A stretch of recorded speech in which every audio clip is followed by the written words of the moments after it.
We all know the feeling of being afraid. Your heart starts pounding, your chest gets tight, your breathing is labored.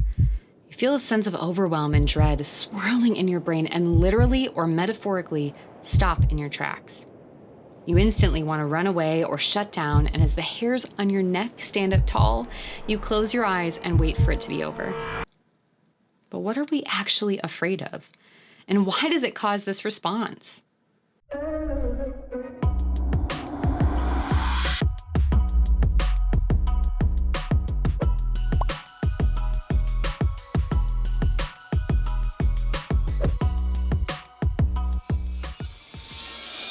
Hey everyone, how's it going? I'm Kira Wackett.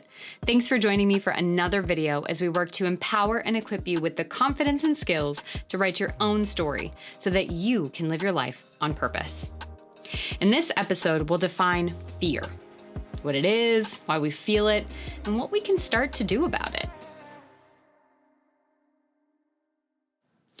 Fear is a primal response designed to keep us safe and alive. It does so by activating an alert system in our brains called the fight, flight, or freeze response. Activating this system stimulates a cascade of chemicals to be dumped into the brain at any sign of a threat, real or perceived. When this happens, our executive functioning essentially goes offline, allowing that fight, flight, or freeze response to do its work most effectively and keep us safe. Now, one thing I want to say about this before we go on is that how you respond in these moments, i.e., fight, flight, or freeze, isn't something that you choose. When the system is activated, your fear brain chooses the response for you based on what it thinks or has determined will cause the least amount of risk or hurt. So that means if you froze or ran from a situation that you're looking back at, wishing that you could have fought, that wasn't your choice. The choice was made for you by a specific part of your brain with just one job: to keep you alive. This part of our brain is called the old or reptilian brain and is back here, completely separate from the rest of our brain, which is commonly referred to as the new or logic brain. Now, the logic brain is where logic and reasoning occur. It's the space where so many complex systems exist. And because of the complexity of what it does and houses and the ability to consider and hold space for so many different decisions and outputs, this part of the brain isn't the greatest in times of threat or danger. It's got significantly greater capacity than this part of our brain, but it's got way slower decision times. So if you hear an animal running towards you in the woods, it may not be helpful to sit and think about all the possibilities for what it is and how to respond. You may just have to act. This is where your fear brain comes in.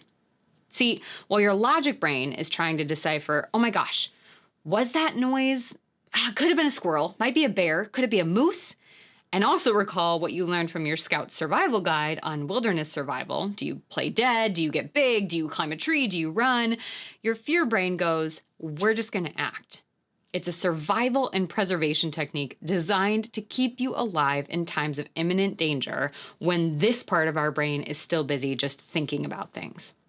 So as you can imagine, and probably have experienced, it's incredibly helpful in times of actual danger or threat. It's the part of your brain that feels that tickle in the back of your neck and does or doesn't do X. It's the part that makes you focus on preparation and planning so that you don't find yourself in dangerous situations. And those rapid response times, those are nice. That's because fear only knows safe or unsafe. Yes, no. All or nothing, good or bad. There are only two ways to view the world, making it way easier, albeit more complex in many ways that we'll talk about, to respond in a given situation. Chance and possibility are not entertained by your fear brain. Everything falls into category A or B. Now again, this is helpful in so many ways, just not all. And the concern as we think and talk about fear is that we've allowed fear to have too big a role in our daily lives.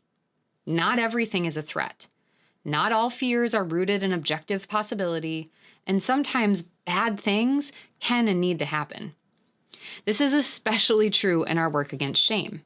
If you remember, shame is a specific subset of fear, rooted to the threat of not being good enough, worthy, or belonging. Its entire foundation is built on creating a system of rules for who you have to be and how you have to look and act to make yourself worthy. The only way to separate from this way of thinking and existing in the world is to anchor how we view and catalog situations, people, experiences, and possibilities. So, what can we do? Well, we know that fear is essential to our survival. So, it isn't about learning to conquer or live without it, but instead, we need to learn how to have a more adaptive and balanced relationship with it. And that starts by first getting to know what we're actually afraid of so that we can figure out how to address it. Now, there are three main types of fear: fear of the unknown, fear of failure, and fear of success. Fear of the unknown is the fear of doing anything without a predictable outcome. It's the fear of uncertainty or ambiguity and can often be reduced to our relationship with control and distress. We want to avoid situations and experiences where we feel pain or where we can't control an outcome.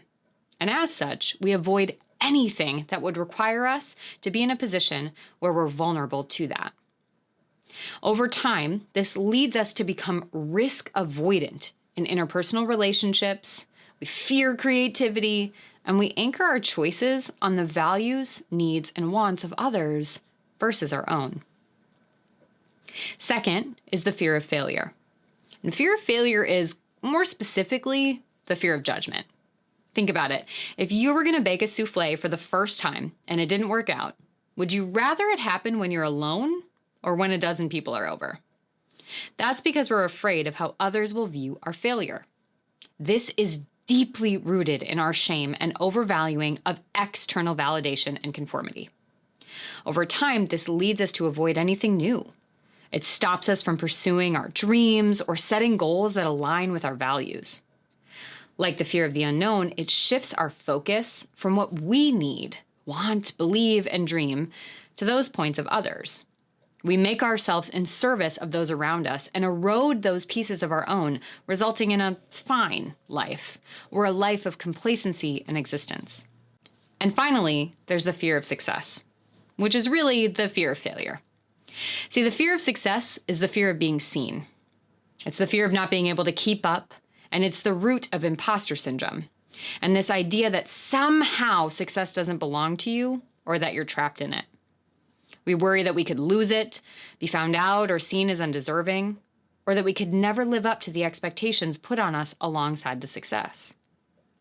Now, pausing for a moment, I want you to consider, as I went through each of these, what comes up for you.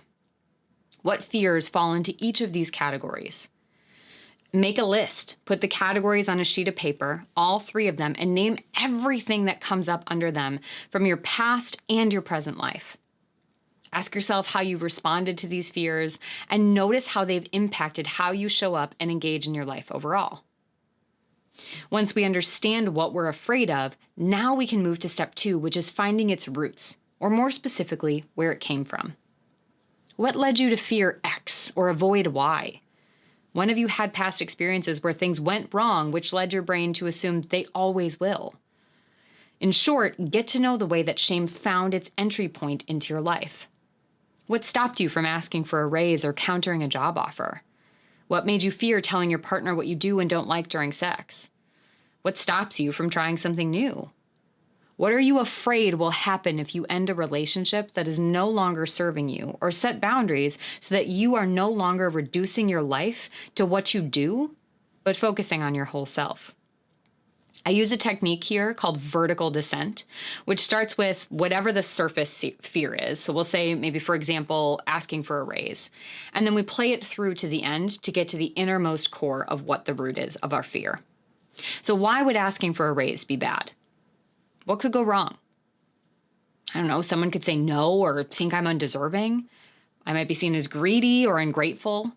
It could jeopardize my job, or I might find out that they don't appreciate my work as much as I thought, which would suck. Now ask yourself, and then what?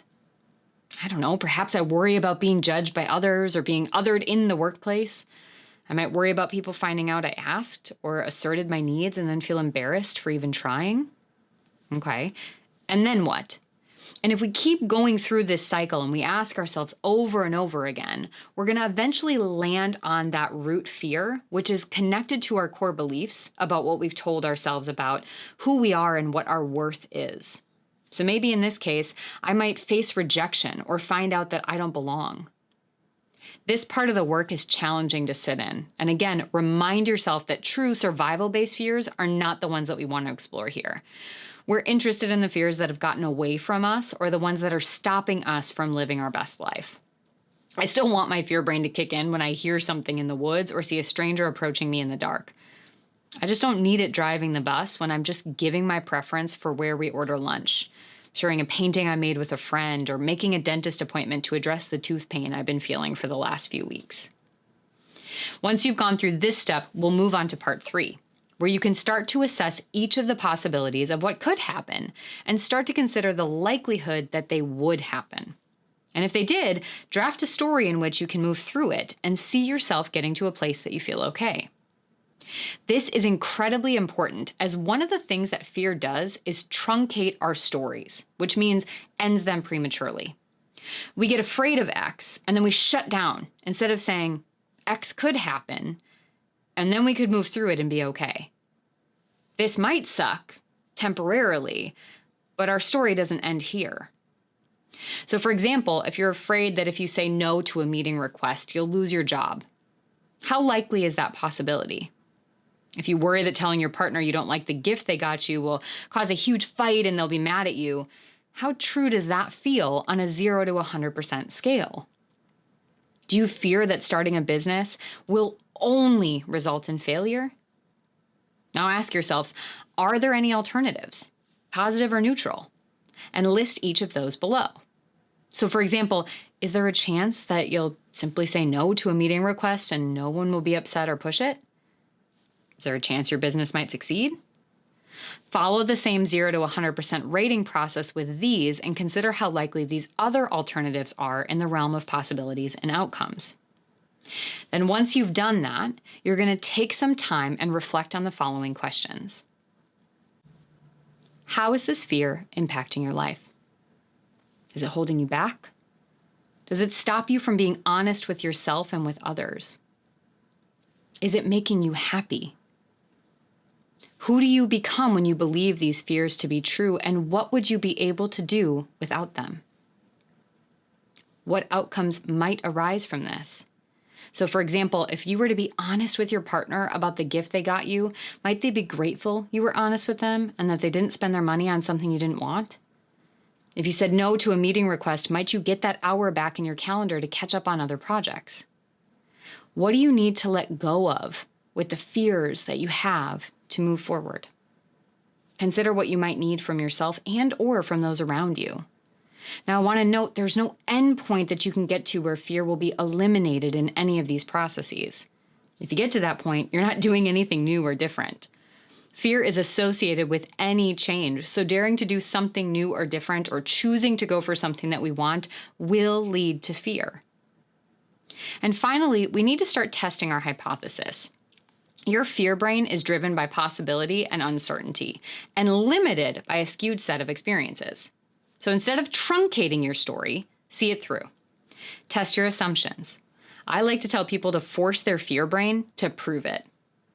If you won't take my word for it at face value that things could be okay, why are you taking fear's word for it at face value that they won't? Do your due diligence, and then we can talk about how to move forward. And that doesn't mean just doing something once.